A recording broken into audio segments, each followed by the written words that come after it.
Oi, gente! Hoje eu quero ler com vocês um único versículo que está em Gênesis capítulo 3, versículo 20. Diz o seguinte: Adão deu à sua mulher o nome de Eva, pois ela seria a mãe de toda a humanidade. Gente, esse versículo, ele sempre me chamou muita atenção pelo fato de que Eva, de que a mulher recebeu um nome após a queda, após a desobediência. Então eu sempre fiquei curiosa com isso, no porquê o nome de Eva teria vindo após todo o relato da queda. E o que acontece é que, se a gente for ver o contexto, nós estamos num ponto da história em que Deus já criou todas as coisas, em que Deus já colocou o homem dentro do jardim, um lugar em que o céu se unia à terra, um lugar em que o homem tinha um contato direto com o Senhor. A mulher foi feita dentro desse jardim, eles escolheram caminhar distante do seu Criador, e agora nós estamos num ponto da história em que, por terem desobedecido, a realidade deles agora é outra, e Deus então já atribuiu a eles essa nova realidade. Nós já falamos sobre a maldição que foi lançada sobre a serpente, nós já falamos sobre o julgamento que foi lançado sobre a mulher e o julgamento que foi lançado sobre o homem. E agora nós estamos em um ponto em que mulher, homem já sabem qual é a sua condição agora enquanto pecadores, né? A mulher agora já sabe que ela vai gerar vida, mas vai gerar com dor, com sofrimento. O homem já sabe que agora a terra que tinha um relacionamento de harmonia com ele, agora está amaldiçoada por sua causa e, portanto, ela não corresponde mais à sua procura como antes. E agora vai ser penoso, vai ser difícil conseguir o alimento. O homem já sabe que agora ele está fadado a uma morte física. Então, dentro desse contexto, eles ouviram tudo isso, e depois de tudo isso, Adão então olha para sua mulher e atribui a ela um nome, atribui a ela um propósito. Isso é muito emblemático, gente, porque lembra que eu falei com vocês em um dos vídeos anteriores que quando esses julgamentos ou essa maldição, sobre a serpente vai ser lançada, todos eles estão ouvindo. Então Adão, ele ouviu aquilo que Deus falou para a sua mulher. Adão ouviu aquilo que foi falado para a serpente. E eu fico imaginando Adão absorvendo tudo aquilo, sabe? Ele ouvindo que a serpente é o inimigo deles, mas que existe uma esperança, que existe alguém que vai pisar a cabeça dessa serpente e que vai trazer para eles a esperança de destruir esse inimigo que colocou eles distante do seu Criador. Então eu fico imaginando Adão ouvindo tudo isso. E logo depois dessa sentença que é dada sobre a serpente, ele vai ouvir então que a sua mulher vai ser uma progenitora, que a sua mulher vai dar origem à vida. Ela vai ter como função gerar vida e gerar vida em sofrimento. Então, depois de ouvir tudo isso, Adão olha para sua mulher e ele reage a tudo isso. Ele diz: seu nome vai ser Eva, porque você será a mãe de toda a humanidade.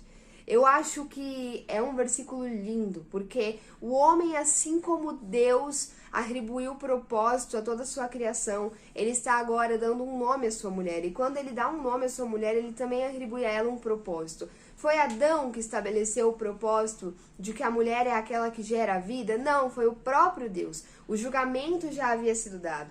Ele apenas está atribuindo um nome, ele apenas está confirmando aquilo que o próprio Deus já determinou.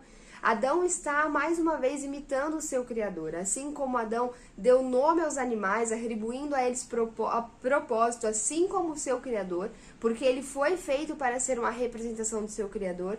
Ele mais uma vez está fazendo isso, atribuindo o propósito, dando um nome à sua mulher e confirmando aquilo que Deus já havia estabelecido. Ele então vai dar a Eva o nome de Eva, vai dar à sua mulher o nome de Eva. E Eva significa gerar vida. A palavra gerar vida no hebraico tem um som muito similar ao som, ao termo ali do nome da mulher, que nós traduzimos isso como Eva.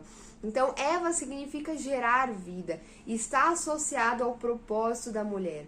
A mulher tem como propósito a geração de vida. E falar isso pode gerar diferentes resultados, diferentes reações no seu coração. Para algumas, pode ser lindo, pode ser incrível. Uau, a mulher é uma geradora de vida. Para outras, pode ser um fardo, pode ser um peso, pode ser até injusto em algumas óticas. E por que isso pode ser tão pesado e tão difícil para algumas mulheres? Por causa do agir, do trabalhar do inimigo das nossas almas. Lembra, eu conversei com vocês de que Satanás é o inimigo da mulher. E ele sabe o poder e a força que existe numa mulher que é amiga de Deus e que conhece a sua identidade e que atua de acordo com a vontade de Deus. E é por isso que ao longo de toda a história da humanidade, Satanás está trabalhando fortemente na deturpação da identidade da mulher.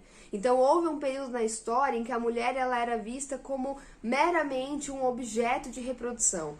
Era alguém, um pertence, né? Era como um bem material, pertencia a um homem e ela era o bem material que fazia com que aquele homem tivesse filhos. Ela era apenas uma máquina de reprodução. E assim a mulher foi sendo tratada ao longo da história como uma subespécie, como se reproduzir, gerar uma vida fosse só gerar uma vida. Só que as coisas foram mudando, só que a mulher continua sendo atacada do mesmo jeito. Então, é como se o inimigo tivesse sussurrado no ouvido de algumas pessoas, tá vendo como a mulher é inferiorizada? E ela é tratada dessa forma porque ela tem filhos. Então, vocês não podem ter filhos mais. Vocês não podem se dedicar à vida doméstica, vocês não podem se dedicar à criação dos seus filhos, porque isso torna vocês inferiores. Olha o discurso de Satanás, como ele vem enganando a nossa mente. E aí a gente começa a viver uma outra fase da história em que ter filho é um problema. Em que ter filho torna a mulher inferior, em que ter um filho faz com que sua vida seja paralisada, com que os seus sonhos não sejam realizados.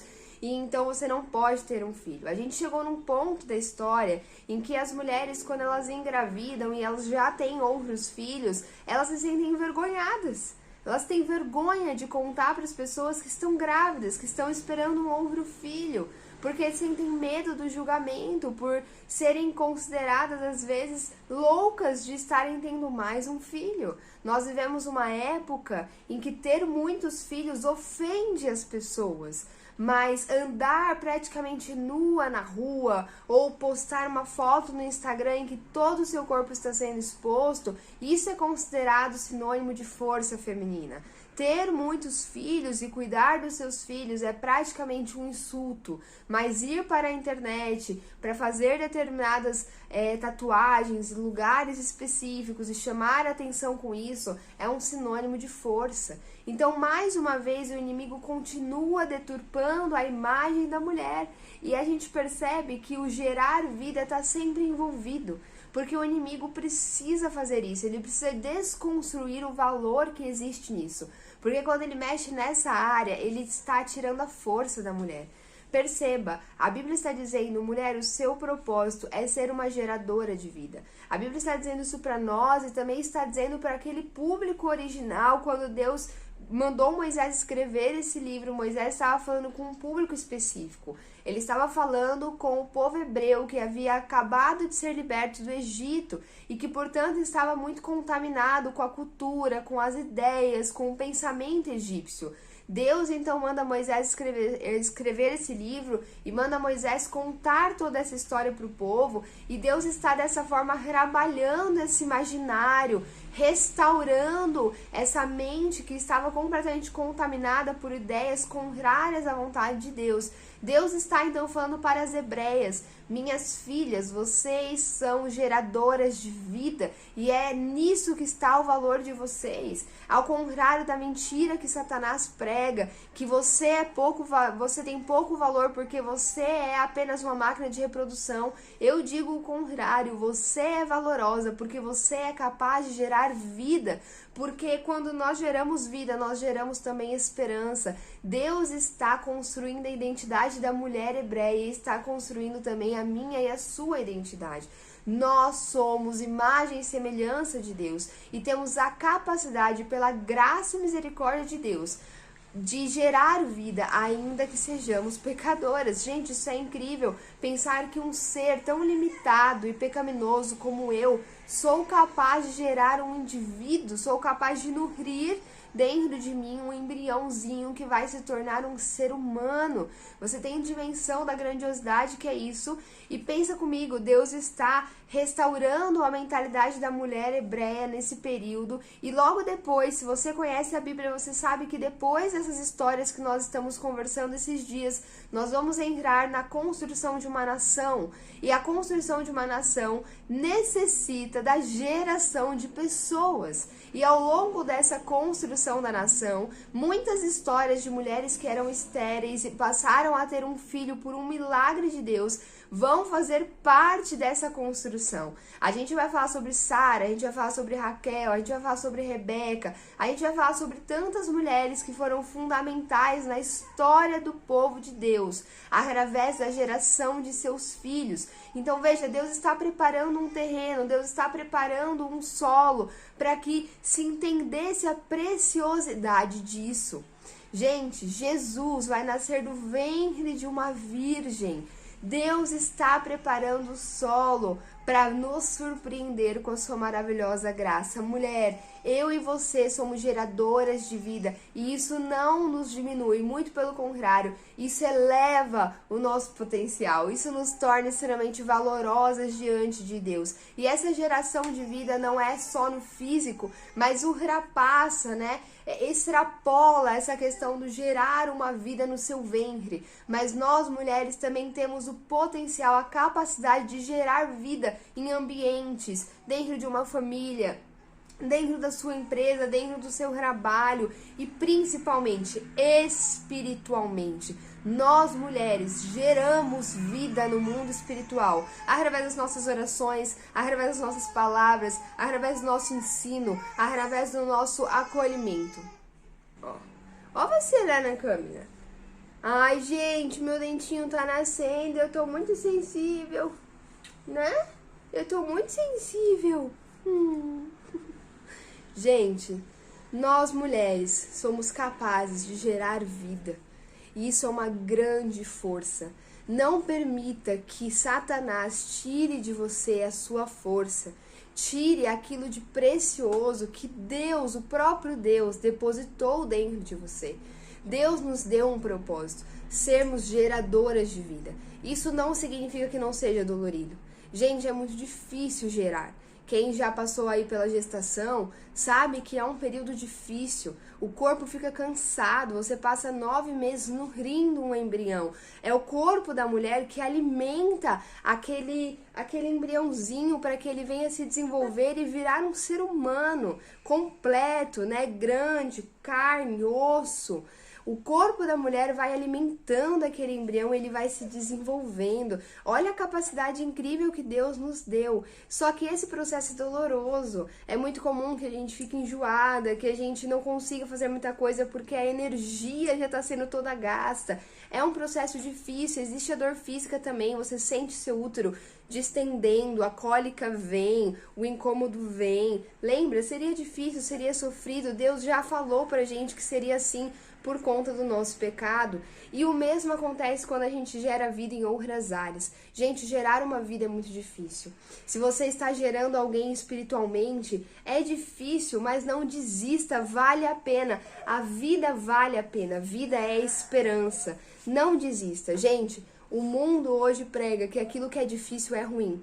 E Deus está dizendo que não necessariamente. Existem coisas que são difíceis, mas são extremamente valorosas, extremamente preciosas e valem muito a pena. Então, mulher, seu nome é Eva, porque você será a mãe da humanidade. E mãe aqui, gente, não é inferior, como no mundo em que nós vivemos, mas é algo extremamente valoroso, extremamente valioso aos olhos do nosso Senhor. Eu lembrei de uma música que eu gosto muito, que eu canto pro Davi às vezes, que é assim, ó. Quando nasce uma criança, o mundo inteiro sorri, porque brilha a esperança de algo bom que está por vir. Deus tem um plano para cada bebê, antes mesmo de nascer. Um lindo propósito, uma missão, um sonho guardado em seu coração, para viver e marcar uma geração.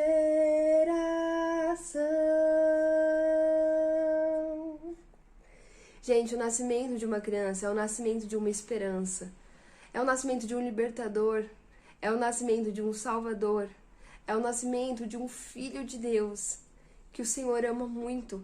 E nós, mulheres, temos a bênção de trazermos esses filhos de Deus para este mundo. Nós, mulheres, temos a bênção de termos a capacidade de gerarmos no nosso espírito tantos outros filhos para Deus. Nós, mulheres, temos a bênção de transformarmos um lar que estava morto em um lugar que agora vive. Nós, mulheres, temos a capacidade de transformar ambientes, porque o próprio Criador colocou dentro do nosso coração a capacidade de gerar uma vida. Não desperdice isso. Não deixe nunca mais que o inimigo inferiorize aquilo que é tão, mas tão caro diante de Deus. Você também precisa saber que antes mesmo de nascer, Deus já tinha um plano pra você. Um lindo propósito, uma missão, um sonho guardado em seu coração pra viver e marcar uma geração. Tchau, gente. Deus abençoe vocês.